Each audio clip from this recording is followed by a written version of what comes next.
For instance, what do you would say is the language of the people in Delhi? First of all, there would be a big controversy. Some would say Punjabi is the language of Delhi. Some would say Urdu is the language of Delhi. Some would say Hindi, but which kind of Hindi? Some would say Uttar Pradesh language, UP Hindi. Some would say, why UP Hindi? Now there is so much of Bihari Hindi in Delhi. So the truth is something very different from what it was, let us say, 100 years ago, when our leaders, when a chief minister of any state claims that the state belongs to such and such language speakers, then how false that claim is, how untenable that claim is.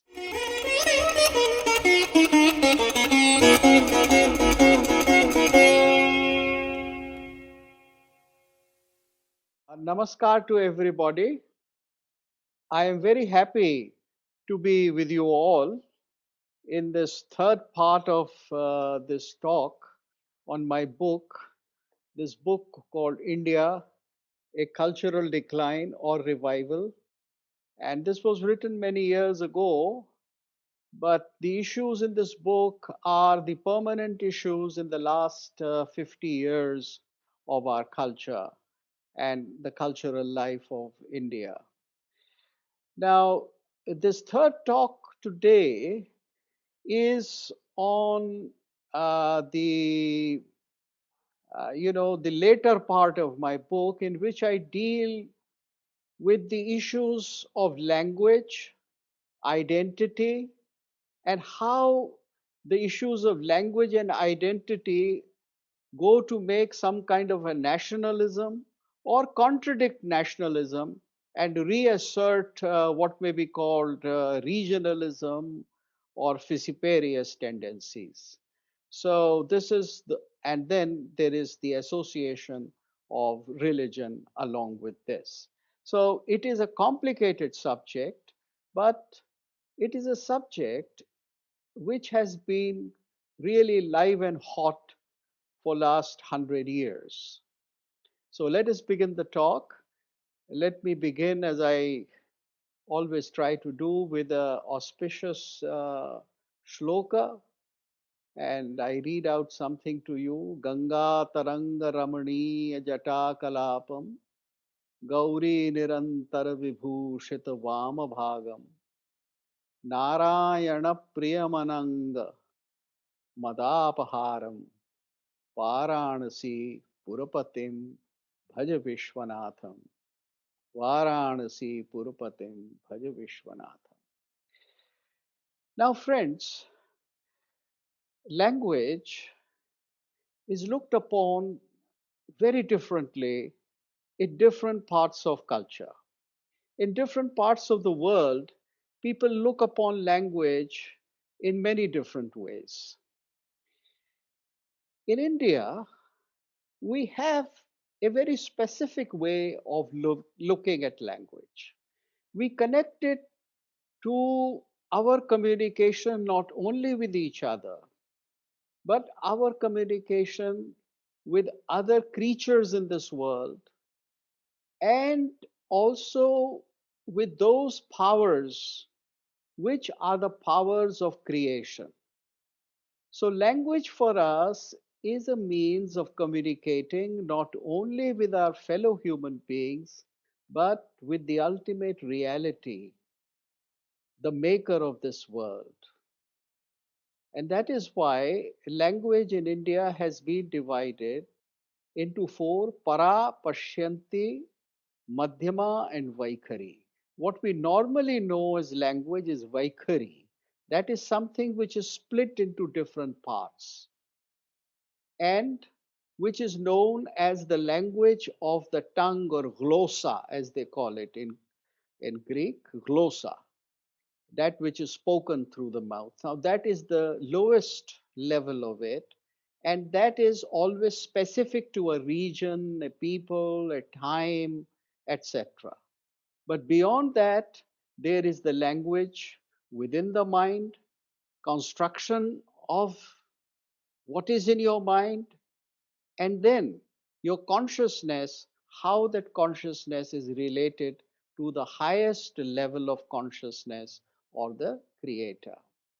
Now, how does this differ from the concept of language as we see in the West?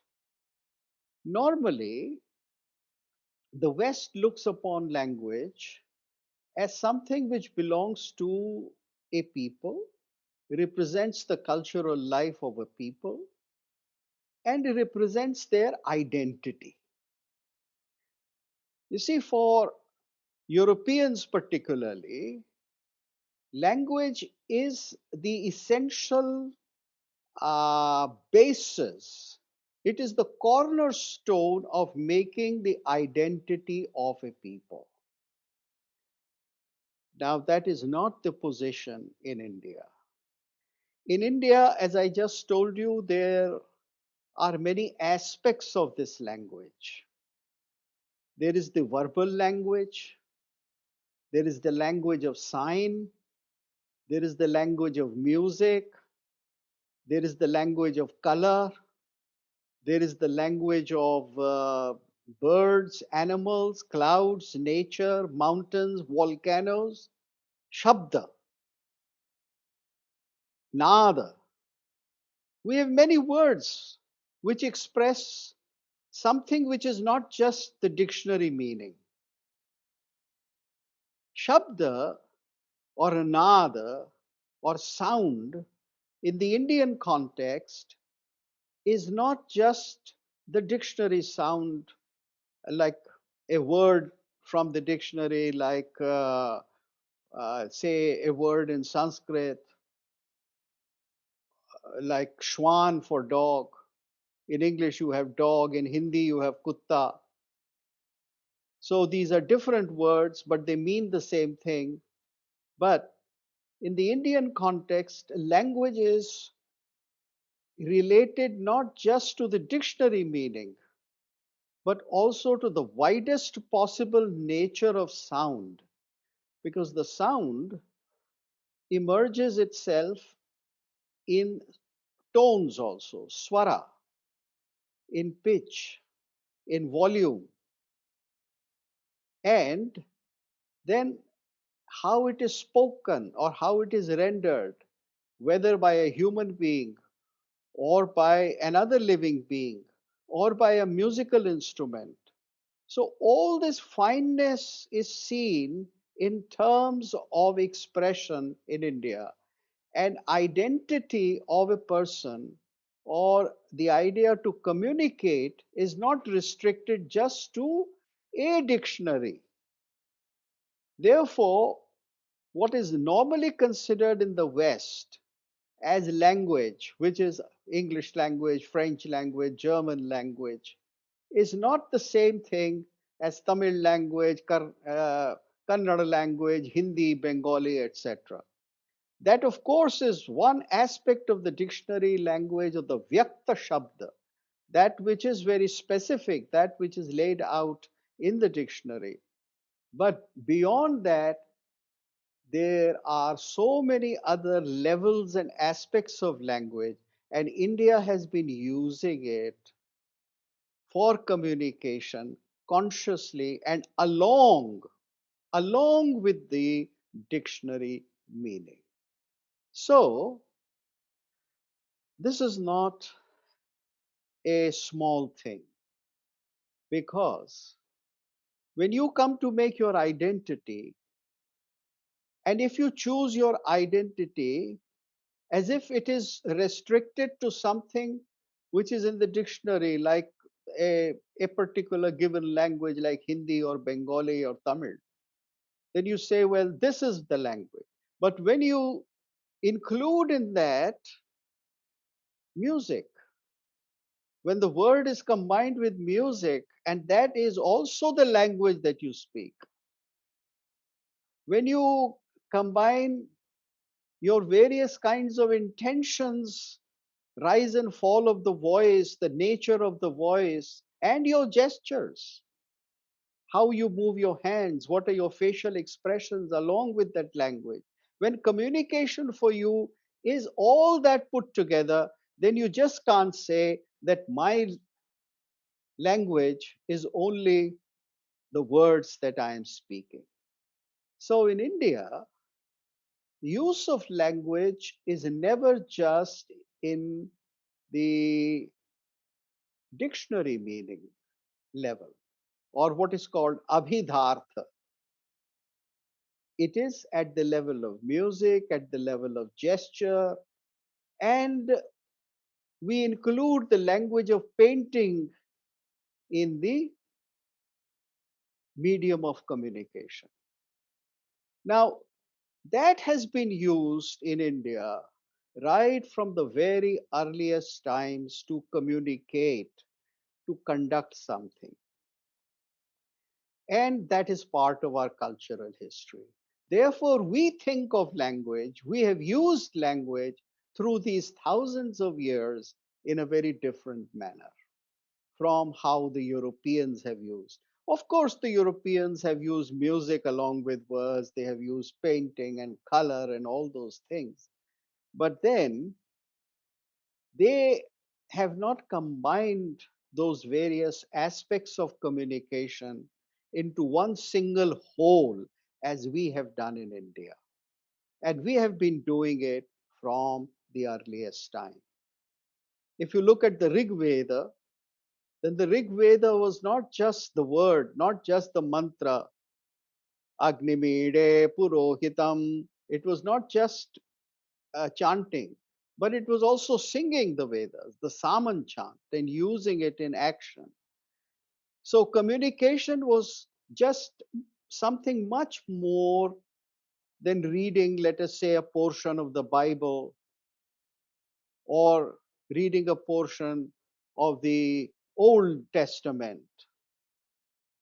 It was with so many things other than just the written word. This is what I want you to bear in mind because this is what has been making our cultural identity. That is why we have considered this language, this spoken language, as only one part of communication and one part of making of our identity. I repeat now that for Europe, the dictionary language or the spoken Vaikhari, what we call Vaikhari, is what makes their identity. If you go to modern Europe today, then you would find even now, in spite of the European Union, the area divided into various nations.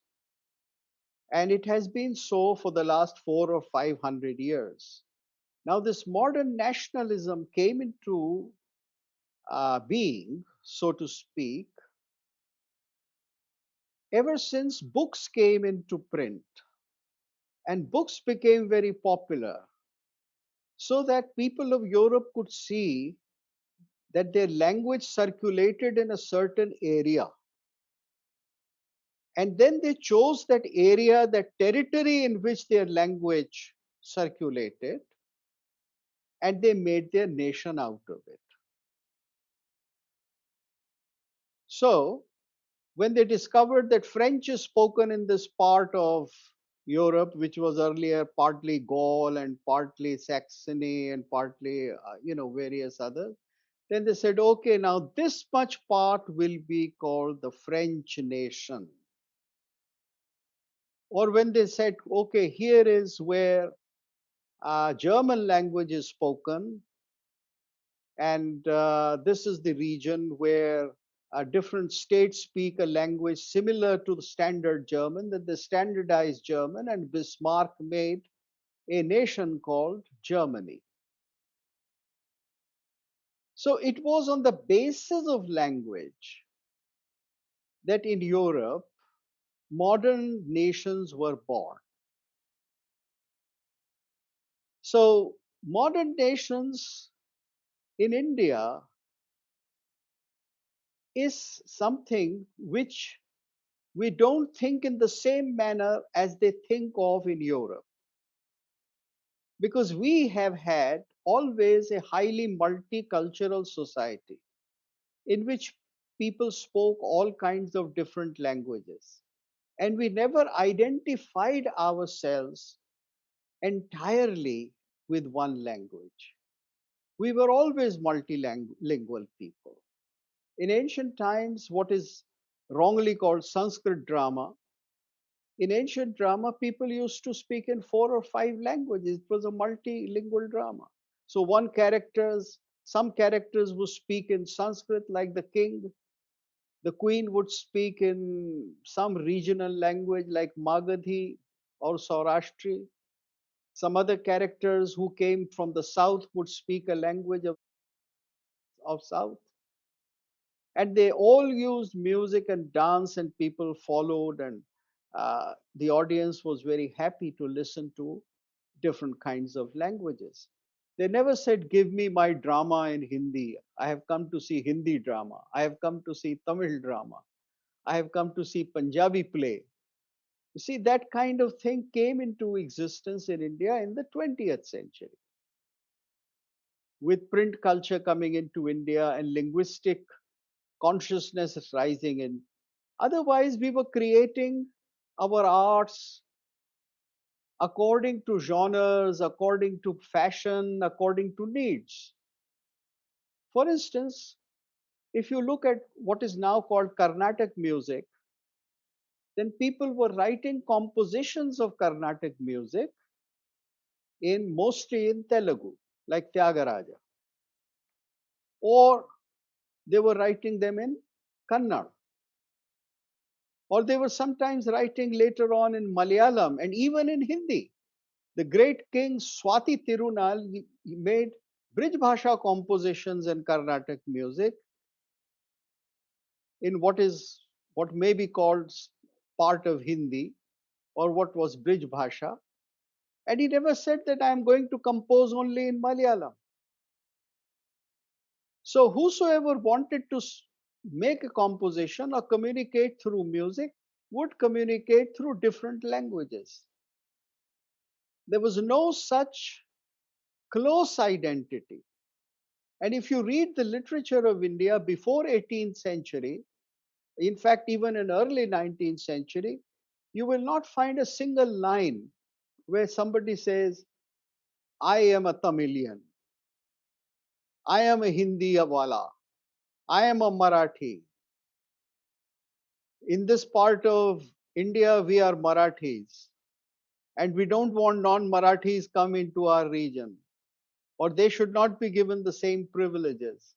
You would never find any such sentiment, because association with the territory of a language was not an essential condition. It was very flexible. Of course, language is dominated in certain regions, and it has been very well defined for last 2000 years as to which language dominated in which part. Like Saurashtri was a language even 2000 years ago. It was spoken more than 2000 years ago. Or Magadhi was the language in the Magad, or the region of Bihar, and it was different from, let us say, the language of present day Bengal. So all that diversity existed, but people chose to use the languages as per the need. They did not make an identity of the language as they came to do later. It was in 1936 or around that time that the Congress party decided that they were going to make linguistic states in India when freedom is achieved from the British rule. So the Congress party passed a resolution, and Jawaharlal Nehru moved it. And Jawaharlal Nehru was fascinated by the idea of making linguistic states after the pattern of the European Union. You see, it was a European Union example which he brought into India.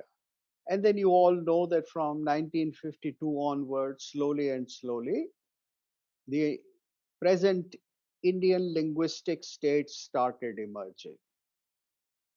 And now, for almost 65 years in our nation, we have India as a federation or as a union of different regions or states or linguistic provinces. You see, we don't think now in terms of the country as just north, south, east, west, center, or in terms of directions only. We don't name things that way either. We always name things according to a linguistic region. And our states have a linguistic identity. And we have now, most of the time, quarrels about territory. When some people say this territory should become part of Maharashtra and not of Karnataka because there are more Marathi speakers here. We have had such controversies at different times. So, this is a reality which has come into existence as a result of following the European model. And because this is against the very nature of our tradition, of our values, and how we live, and how we think of ourselves, therefore, it has created an unreality within the total reality of India. You see, the reality of India is something else. The reality of India is that we think of this as one nation of Bharatvarsh since a long, long time. Today, it is not the theme that I talk about the earliest references of a nation or Bharatvarsh and how Bharatvarsh was defined. But it is very well known that we were very conscious that this was one cultural unity in which the people lived. People with different kinds of languages, habits, food, etc. But they were all santati or children of this one big land. So in Vishnu Puran and various other texts, more than 1,500 years old, we have these references. We have references of Bharat or as Karma Bhumi in the Natya Shastra, which takes us back to 2,500 years old. And we have references to Bharat or the children of Bharat even in the Rig Veda. So the consciousness that this is one big land in which people are living and moving freely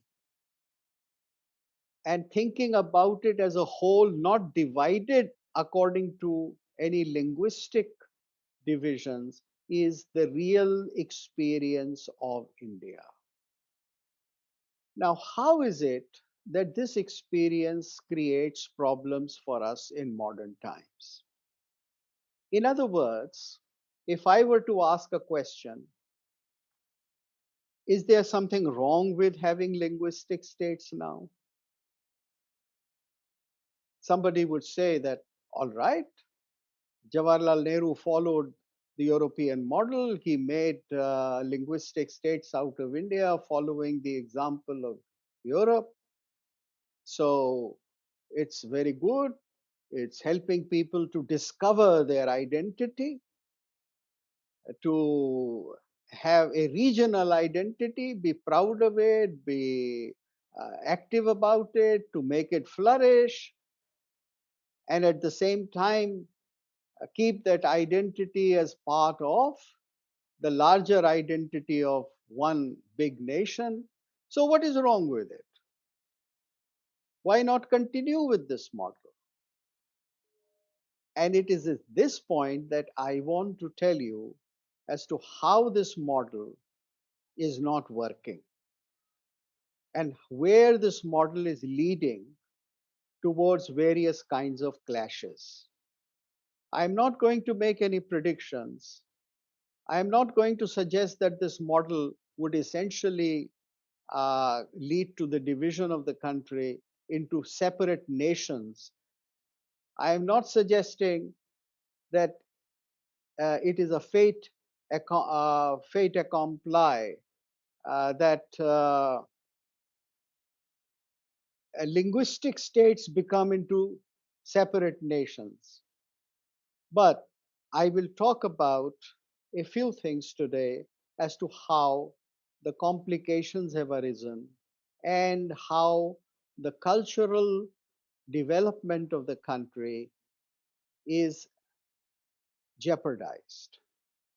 Now, when I say that the cultural progress of the country is jeopardized, what do I mean by it?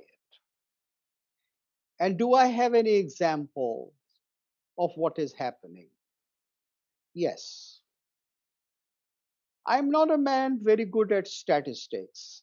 And as a matter of fact, statistics regarding what I am going to talk about have not been collected. They should be collected. If some of you are interested, they should do it, and I can help you do it. I want you to become aware of one simple fact about present day cosmopolitan India. The big cities of India, like Delhi, Bombay, Calcutta, Bangalore, they have now a linguistic population of people from what may be called now out of state, of people from out of state going up to 20 to 30%. If you take a city like Bangalore, or Bengaluru as they now call it, I think the number of non Kannada speaking people is even 30% or more. This is my guess. And I think within another 10 years, the picture would radically change, and perhaps it would have more non Kannada speaking people living in the city. Now, is this not an emerging reality? Is this not an emerging reality for Delhi also? For instance, what do you would say is the language of the people in Delhi? First of all, there would be a big controversy. Some would say Punjabi is the language of Delhi. Some would say Urdu is the language of Delhi. Some would say Hindi, but which kind of Hindi? Some would say Uttar Pradesh language, UP Hindi. Some would say, why UP Hindi? Now there is so much of Bihari Hindi in Delhi. So the truth is something very different from what it was, let us say, 100 years ago. 100 years ago, Delhi was a very different city. The population was very different. The speakers of the language were very different. Today, the reality is what I have just mentioned. So, where do you go from here? The result of this is that the identity question is always something which is imagined and not based upon the truth. So, this is the emerging reality of urban India today. And I think now almost 40% of Indian population or 35% of Indian population lives in cities, big cities, small cities, or very small cities. So it's a very different kind of reality that you see. If you look upon this thing, then what you find that the politics of India is already an unreal politics. So let me mention Bombay. Bombay is considered to be a city of the Marathi speaking people, Maharashtra. But then how many Marathis are there? Are they 80%? Are they 70%? Or are they 50%? I'm sure that the reality is something very different from what any chief minister of Maharashtra would imagine when he would think of Bombay as a city belonging to Maharashtra.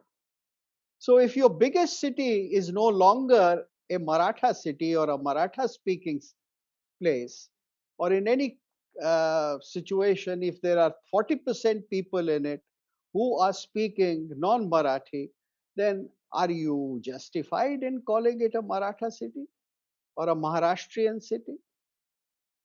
Are you justified in calling somebody like Kangana Rawat as an outsider? I'm just giving you one small indication about the kind of debates that are taking place and the perversions that we are going into. I don't want to go into details or give you many more examples because what I have indicated is something you understand very well. That when our leaders, when a chief minister of any state claims that the state belongs to such and such language speakers, then how false that claim is, how untenable that claim is. And in the last 10 years, it has become an untenable claim in almost every part of India. Then this situation is going to grow in the direction that I have talked about. The whole identity would only be an identity on paper. In reality, it would be different. Because we have laws, because we have people living and thinking about themselves in such a unreal manner, we have all kinds of conflicts. And we have all kinds of identity problems and distribution of various so called rights of the people. For instance, admission to educational institutions, the quotas, people demanding different kinds of quotas on linguistic basis. There was, I think, a move to reserve a certain amount of jobs for the Marathi people in Maharashtra. And the court, I think, struck it off. The whole thing is still sub judice, I believe. In any case, it is still a matter of dispute. Now, these kinds of disputes are constantly multiplying. So, one has to look about the question of language in a very different manner. And if you are going to look upon it in a very different manner, then what way would you work it out? How will you change the identity of a present day linguistic state into something different? Uh, this is a very important question.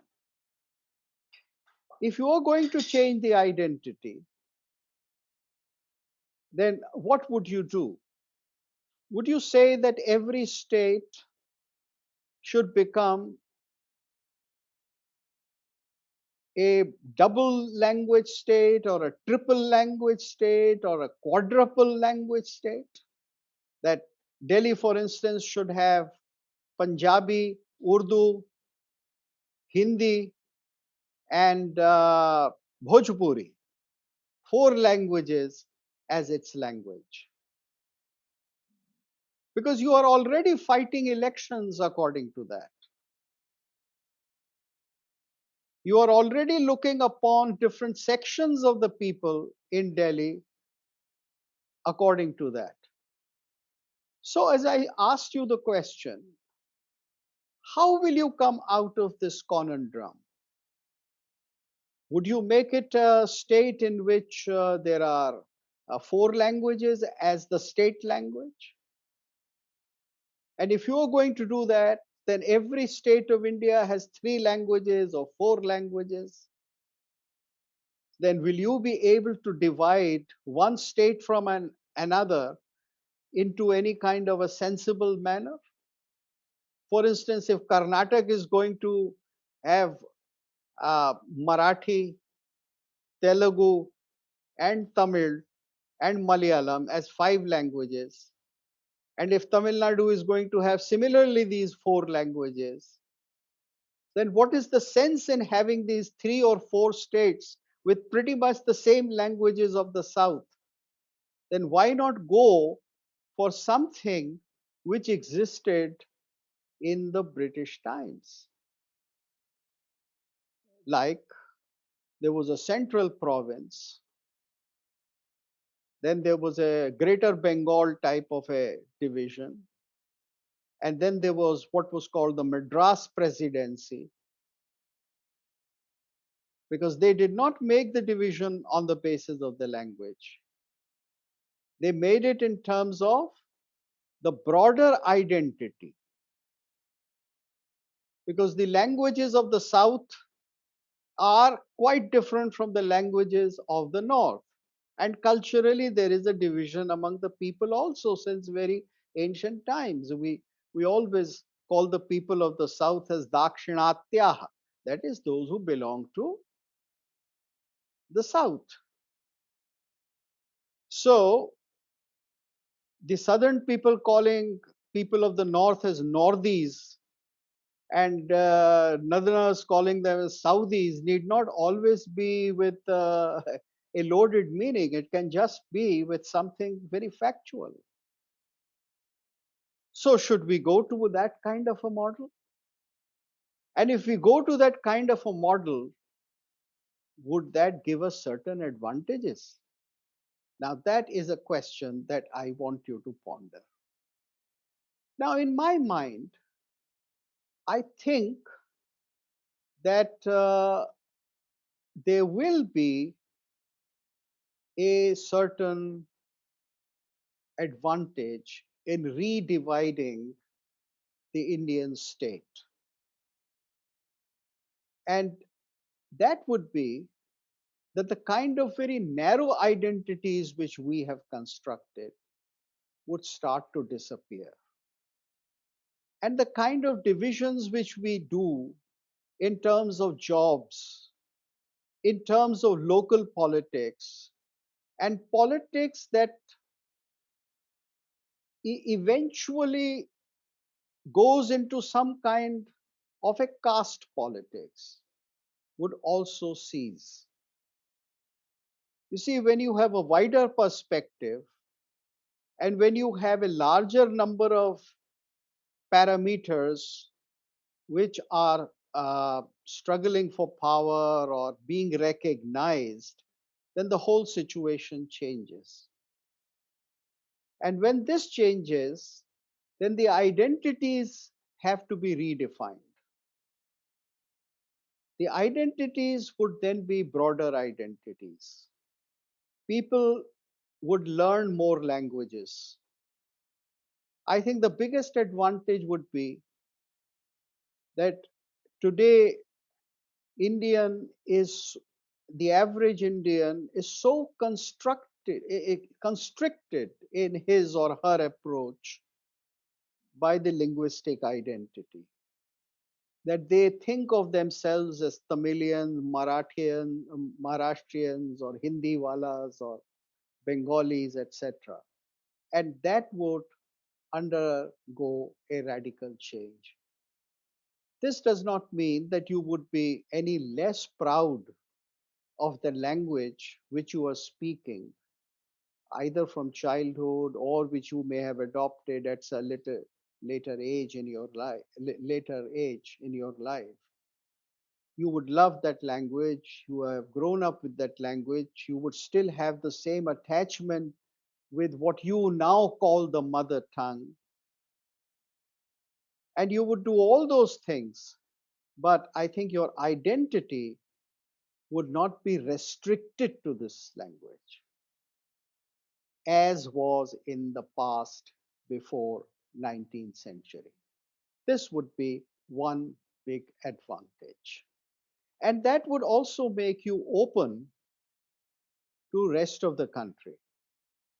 To begin with, people will start adopting a very practical use towards the language, not the attitude of entitlement. You see, today we have this expectation of entitlement. I say that I am a Tamilian. So from class one, my child should be taught in Tamil. He or she should be taught the mother tongue. That should be the preferential language. And the same works for Hindi or the same works for Marathi and etc. Now, if your identity is then looked upon differently, that in the region you live, the state you live, the part of the country you live, there are three, four languages, and all those languages are equally important, and it is not an issue of majority and minority. It is an issue of choosing one of those languages, then you will have a more practical approach. You would say, I learned this language more because this is more advantageous. I learned this language because it provides me such and such skill, or that I like certain things in this language more, or that I can travel with this language to other parts of the country. We already have that kind of fascination for English, don't we? I mean, it is something which has kept the hegemony of English alive for the last more than 70 years since independence, 75 years. The hegemony of the English language is because of some kind of a romantic fascination with the language, that it is not only the language of power, not only the language of the governing elite, but it is also the language which can take us to the outer world. As Nehru said, window to the outer world. Of course, the window has become a huge hole in the roof, and everything from outside through English is now drowning whatever is there in our Indian home. But then that is the fascination, because you do find a few things practical. So, similarly, if your attachment with your very local language goes away and you take a more rational approach to it, then the country would look upon language as a whole in less emotive manner and more practical manner.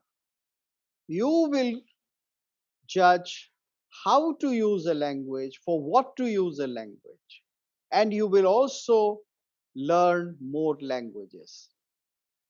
And it is not so difficult for Indians to learn languages belonging to a neighboring state or even a little distant state, because the fundamental vocabulary of all Indian languages is still derived from Sanskrit. At least the bulk of it is derived from Sanskrit. And so you can communicate and pick up other Indian languages with a great ease. This is a linguistic fact which we have chosen to forget in our emotive attachment to the languages. So, I have given you a picture of how the language issue needs to be revisited. And once we start doing that, I think many problems in India would be solved and India would become a more cohesive society. Thank you for a patient listening, and we can have questions now.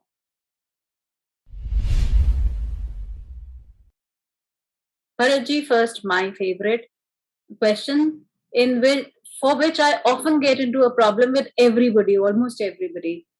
You see, there is this increasing thing about go back to the Sanskritized Hindi. Hindi में से Urdu words निकालो. Now, I belong to North Indian frontier province, what is now Pakistan.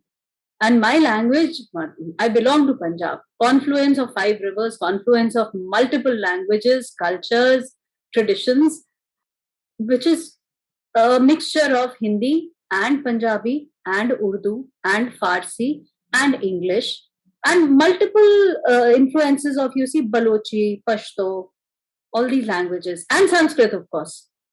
But I feel that why do I give away my language on a platter to Muslims, saying कि ये तो उर्दू है, ये तो मेरी भाषा नहीं है. क्यों? मेरी तो है ये भाषा. Your question is very typical question.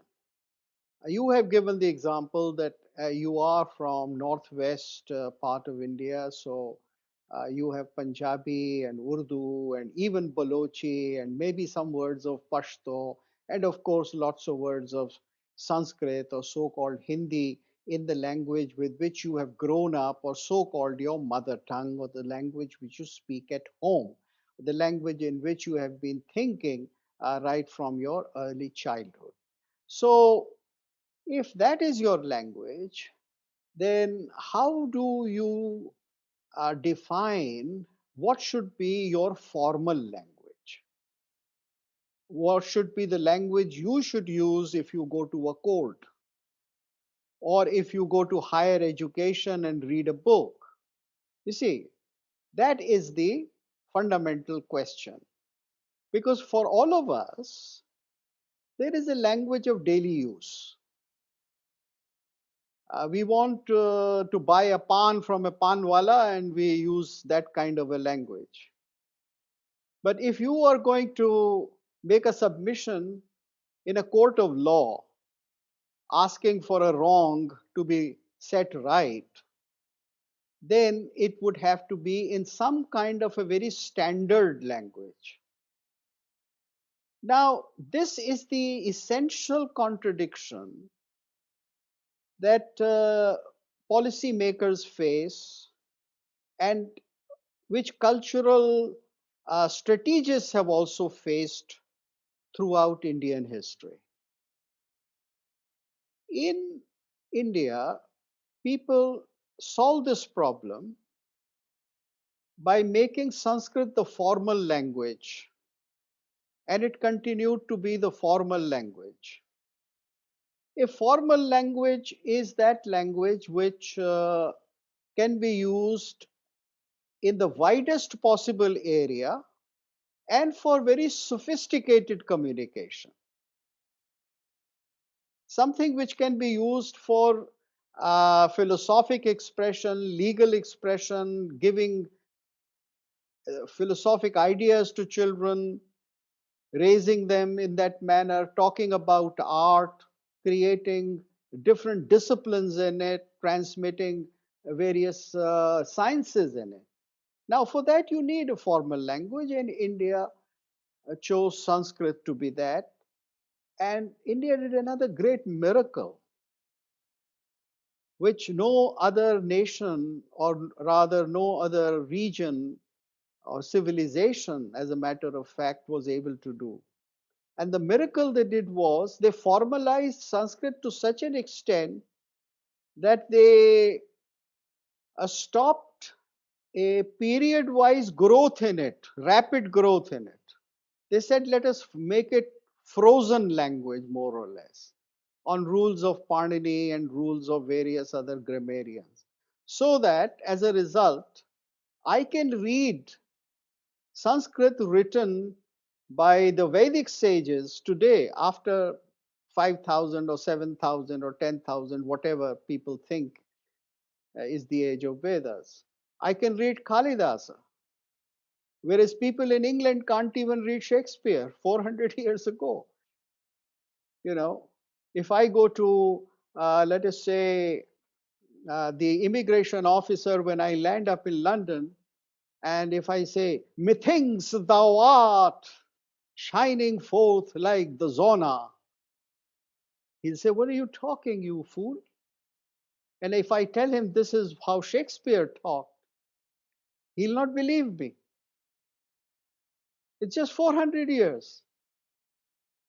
But if somebody comes into a street of Delhi, Banaras, or whatever, and it comes from the period of Kalidas and he wants to communicate in Sanskrit, then he can communicate with thousands of people today who know Sanskrit in India. So you see, that continuity or that formality has been preserved. And then Sanskrit supplied this immense wealth of words to various languages over centuries. My point is that the vocabulary of Sanskrit is constantly continuing in the largest area of India, in nearly all in all the languages that are used, including Tamil. This is the point I am making. Your language is not one language, or for that matter, anybody's language in India is not just one language. It has to be 3 or 4 languages for different purposes. When you are at a home with your family, with your people, then you are going to use one language. When you are, let us say, in a university, you will use a slightly or a very different language. When you are in a court of law, then you would have to use another language. Now, if people understand that, then most of the problems of the language conflicts would come to an end. Now, this is the point that I'm trying to make. So, when somebody says, give up Urdu, now that does not mean that you should discard Persian words. But when you use a formal dialect, then you will use words in which maybe there are some Urdu words also, but they would fall in a certain pattern or in a certain amount or a certain quantity. Because when you make a formal language, you make that artificial choice. So if you look upon this diversity of usage, then you would be able to reconcile with the truth. But so long as we say my language, and we think that my language should be the language of the home or the simple home, then we enter into conflict.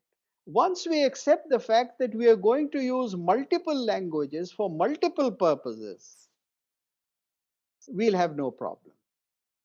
So if we are prepared to look out of the window of the railway train and see that, okay, now I am in this part of India and this is what would be written in that script or in 4 or 5 languages, and it is not in what I have been speaking since childhood, then it's fine. But when I say no, I want my language everywhere, then it would be a problem. I'm in the same predicament or situation that you are. My mother is from Jammu, my father from Punjab. I was born and raised in eastern UP, got married in Andhra, lived in Maharashtra, then went to Africa. Guess what? Now I'm in America. Chalo, having said that about my Gulliver's Travels, I could read and write Punjabi once I moved to Punjab. Never spoke it. Because हमें बताया जाता था पंजाबी तो कबारों की language. हम लोग पंजाब आए तो चाहे संस्कृत पढ़ते रहे, लेकिन बिलबोर्ड्स पढ़ के, होर्डिंग्स पढ़ के पंजाबी सीख गए। एंड कर्टसी टेलीविजन, उर्दू के प्रोग्राम्स टीवी देख कर उनके बड़े बड़े सब हिंसे देखकर उर्दू सीख गए। अब आजकल हम उर्दू भी बहुत बढ़िया पढ़ते हैं, क्योंकि हम संस्कृत पढ़े थे तो बाहर आके कोई वर्ड्स बड़े पहचाने हुए लगे, तो हमें महसूस नहीं हुआ। तो ये चीजें होती है हम लोग को, इंस्टेड ऑफ सेइंग हम अपनी क्यों छोड़े, हमें ये कहना चाहिए जब हमें लोग बोलते पर तुम तो पंजाबी हो, जैसे हमें यहाँ पे पूछते थे तुमने ये पोंगल तुमने कैसे बना लिया, तुम तो पंजाबी हो। हमने कहा इसका कौन सा है, अब तुम हमसे सीखने आती हो ना। हमें छोड़ना कुछ नहीं है, हमें अपनाना है। ये आज से 35 साल पहले जब हम अमेरिका आए थे तो पूछा जाता था तुम यहाँ इंडिया में कहाँ से हो। हमने कहा तुमसे जब कह दिया हम इंडिया से हैं, उससे ज्यादा क्यों पूछ रहे हो। ये हम लोग को अपना एटीट्यूड बदलना। So probably what you are saying is the same thing as Bharat Gupta said कि state wise linguistic wise states को डिवाइड करना ना तो वायबल है और ना ही प्रैक्टिकल है। बजाय इसके कि हम ये कहें ये तुम्हारी है, हम ये कहें ये हमारी है, मराठी भी हमारी है, हम बोलते हैं आप बोलो। So your question is Let's own up everything. कुछ भी, कितने अंग्रेज ये बोलते हैं कि हाँ हमने संस्कृत से लिया, वो हमारी ही चीज चोरी करके उसको तोड़ मड़ोड़ के हमें दे देते, और हम बड़े आराम से नमस्ते जी कह के उनके कदमों में बैठ के उनसे ज्ञान प्राप्त करते। हमारे जितने कितने हैं, हमारे जैसे भरत गुप्त जैसे, जो कि नहीं हमें, अब हम यहाँ पे हम यही बोलते हैं हाँ बोलो क्या कहना है। अब बताओ, अगर जस्ट बिकॉज नहीं तुम पंजाबी हो, हमने कहा नहीं पंजाबी इज माई लैंग्वेज। अगर पंजाबी बोलने से हम पंजाब के हो जाते हैं और इंडिया के नहीं रहते, तो अंग्रेजी बोलने से तो हमें अमेरिकन होना चाहिए, और हम लीगली सिटीजन है, तुम तब भी नहीं मानते। We have to counter this, to own it. We are not owning it, we are not countering it, that is why we are facing. अब आप क्या समझती हैं, हर किसी का अपना ओपिनियन है, like everybody says everybody has an opinion, so do I. Okay, I think Poonam ji has very practically reinstated what I was trying to put theoretically. उन्होंने बड़े practical wisdom से उस चीज को रख दिया कि यूटिलिटी जो सबसे पहली चीज है भाषा के लिए, वो है प्रयोग। तो जैसे इन्होंने कहा हम जहां गए हमने वहां की जुबान अपनाई, उसका प्रयोग किया और उसके अंदर कम्युनिकेट किया। अब ये बात मैंने आपको बताया कि ये प्राचीन काल से भारत का तरीका रहा है, और हमारे नाटकों में हमारे लिटरेचर में ये बराबर था, इंटरचेंज एक रीजन से दूसरे रीजन में। और हम लोग रीजन के ऊपर सिर्फ लैंग्वेज का नाम रखते थे और उसको इस्तेमाल करते थे। और इसके साथ साथ जो दूसरी चीज होती है कि आपको कुछ चीज तो एक बहुत बड़े रीजन में भी स्टैंडर्डाइज भी चाहिए, उसके लिए संस्कृत का प्रयोग हुआ। जैसे अब आप अंग्रेजी के लिए कह रहे हैं, तो अंग्रेजी का प्रयोग आज सारी दुनिया में क्यों हो रहा है? क्योंकि दुनिया को एक बहुत बड़ा वाइड एरिया चाहिए जिसमें वो कम्युनिकेट कर सकें। तो एक कॉमन फैक्टर या कॉमन डिनोमिनेटर लोग ढूंढते हैं फॉर वेरियस रीजंस। अब भारत ने अगर संस्कृत को एक कॉमन डिनोमिनेटर बनाया, ढूंढा, बनाया, और अब पिछले 5-7 हजार साल के टेक्सचुअल लिटरेचर में वो है, तो उसके अलावा हम और क्या चीज ढूंढ सकते हैं अपने अपने इस लैंड के लिए, अपने इस भारत के लिए? तो एक ही वो स्टैंडर्डाइज चीज है, एक वो चीज है जो सारी पूरे नेशन के अंदर कहें या पूरी टेरिटरी में कहें, जिसको उर्दू में आप या फारसी में बर्रे सगीर कहते हैं सब कॉन्टिनेंट कहते हैं, उसमें कहें तो उसमें आपको जरूरत तो उसकी पड़ेगी, क्योंकि द्वीप तो सब समझेंगे। सारी भारतीय भाषाओं में, चाहे मेरे ख्याल से कन्नड़ हो, चाहे हिंदी हो, चाहे बंगाली हो, उसमें द्वीप समझ में आएगा, लेकिन सकीर नहीं आएगा। आप समझ रही हैं बात को? तो स्टैंडर्डाइजेशन में जो लैंग्वेज बन गई है वो सिर्फ उसके लिए है। So you don't have to give up your different usages for various other areas, but for a standard use you have to adopt something which is a wider thing. This is the crux of the problem, and this should be applied to practical politics today. That's what I mean, in the formation of the new states, or formation or the reorganization of the states.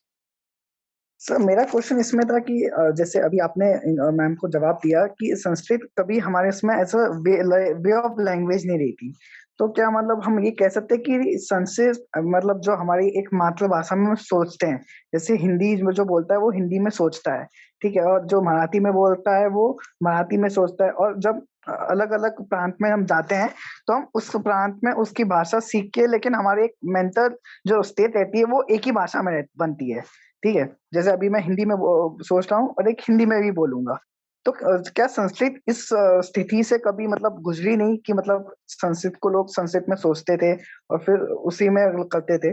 और एक और उसमें एक question है मेरा कि बहुत साल अभी हमने देखा है कि मुश्किल से 100 साल से शायद कोई भारत की लैंग्वेज अपने पीक पे नहीं गई, जहाँ पे उसके ग्रामर है, जहाँ पे उसका लिटरेचर है, एक पीक पे गया हो।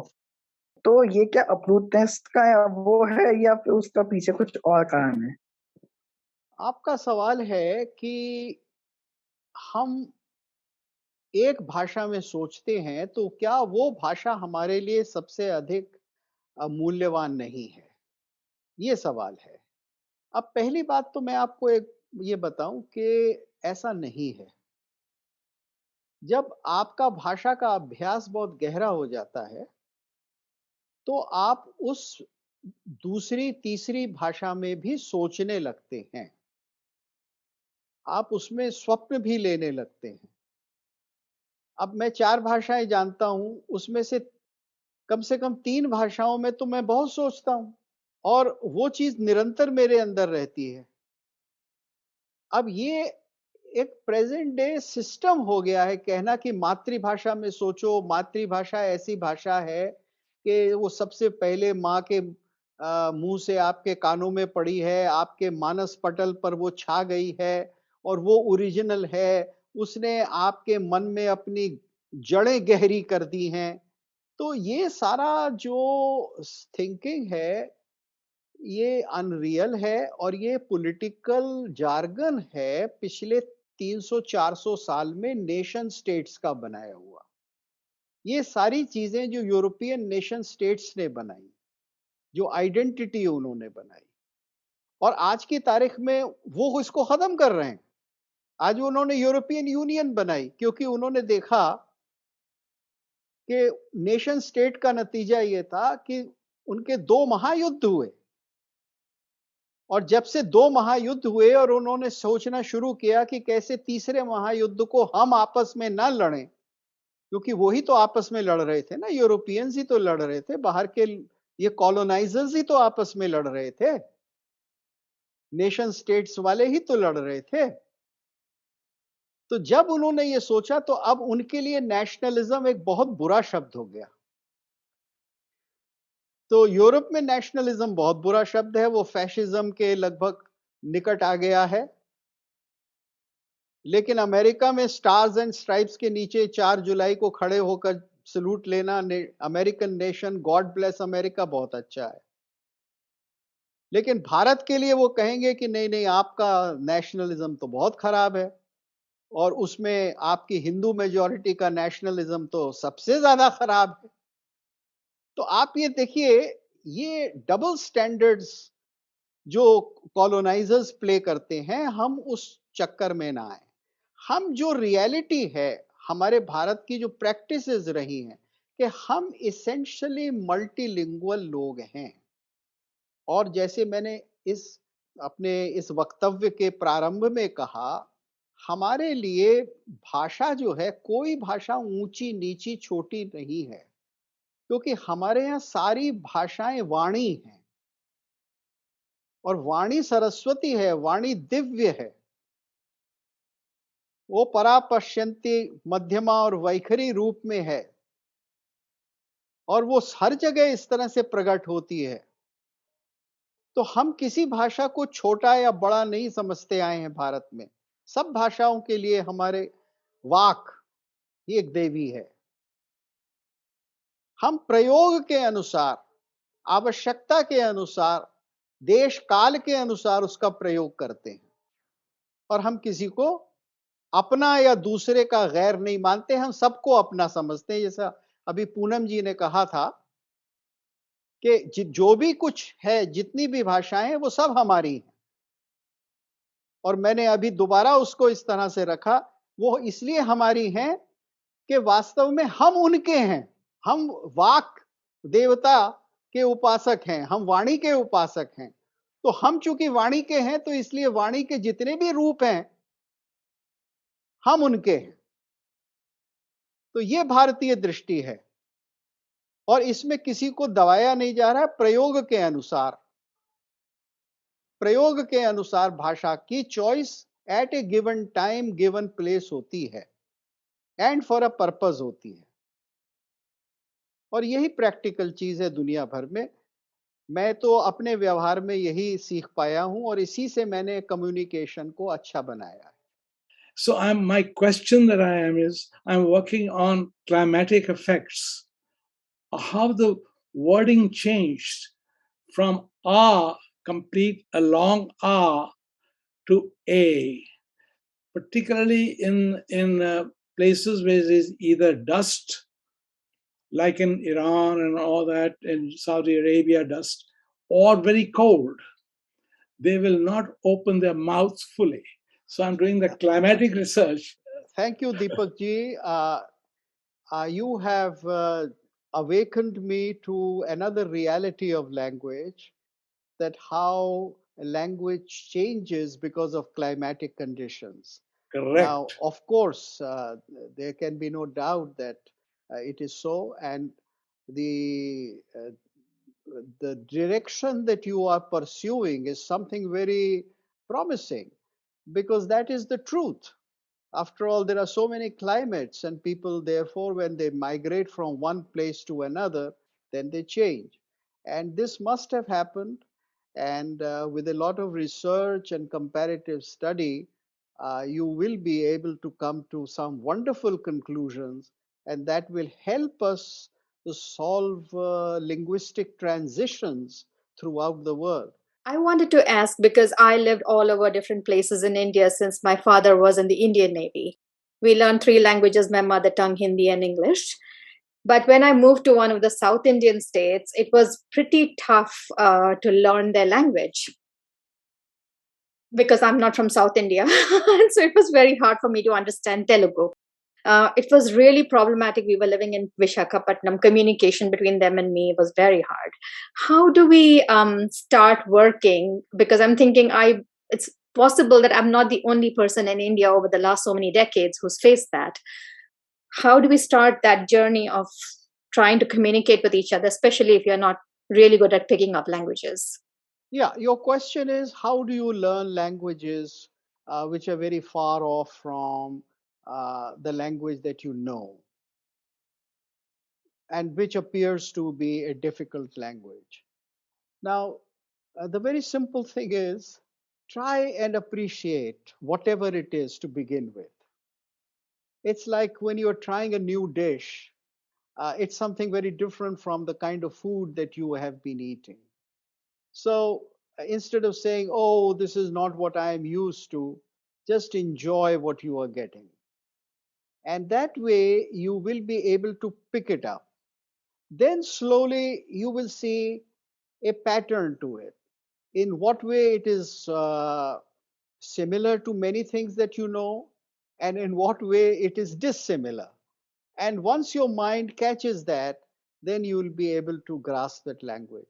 But I think the most important thing is to have a flair for the language, to appreciate it, whatever it is, whatever way, whether it sounds very different or if it sounds very close. So when I learned German, then it was easy for me because it was close to English. But when I learned Greek, it was even easier for me because Greek is very close to Sanskrit. But if I had, gone in to learn, let us say, an African language, then I would have had many difficulties, I suppose.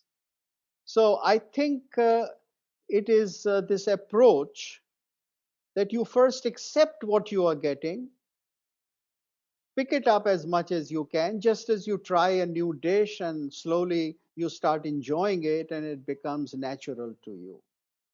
That's the only way. A very brief concluding remark that I would like to make is that my concluding remark would be that language is for approaching others, not just humans, but birds and animals, because all living creatures are connected to each other through what is called bhava, or what is called a deeper emotional self, which contains your emotions and your thoughts both. All living creatures are connected to each other through that. And once we realize that, once we open ourselves to that reality, then we will start discovering a corresponding bhava in others. The moment we do that, we will communicate, and that is the secret of learning a language. Anybody who is here listening, they can write an email to me. My email is bharatgupt10@gmail.com. And you can, and all of you are very, very much welcome to communicate with me as much as you like. Just send me this email. And I'll take a little time, but I'll definitely be very happy to know you, to communicate with you. Namaskar to everybody.